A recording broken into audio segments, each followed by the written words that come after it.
ইউটিউবের লেটেস্ট ভিডিওগুলো সবার আগে দেখার জন্য নিউজ ব্রাদার চ্যানেল সাবস্ক্রাইব করুন আর সাবস্ক্রাইবের পাশে যে নোটিফিকেশন বেল আইকনটি সেটি বাজিয়ে রাখুন।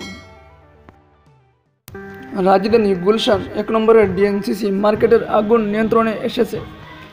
ফায়ার সার্ভিসের 20টি ইউনিট কাজ করে এই আগুন নিয়ন্ত্রণে আনে।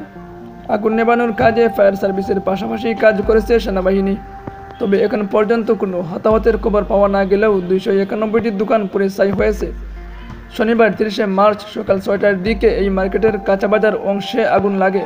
ফায়ার সার্ভিসের ডিউটি অফিসার আতাউর রহমান এ তথ্য নিশ্চিত করে জানিয়েছেন, আগুন লাগার পরপরই ফায়ার সার্ভিসের 11টি ইউনিট নিয়ন্ত্রণে আনার কাজ শুরু করে পরে আরও 9টি ইউনিট যোগ দেয়।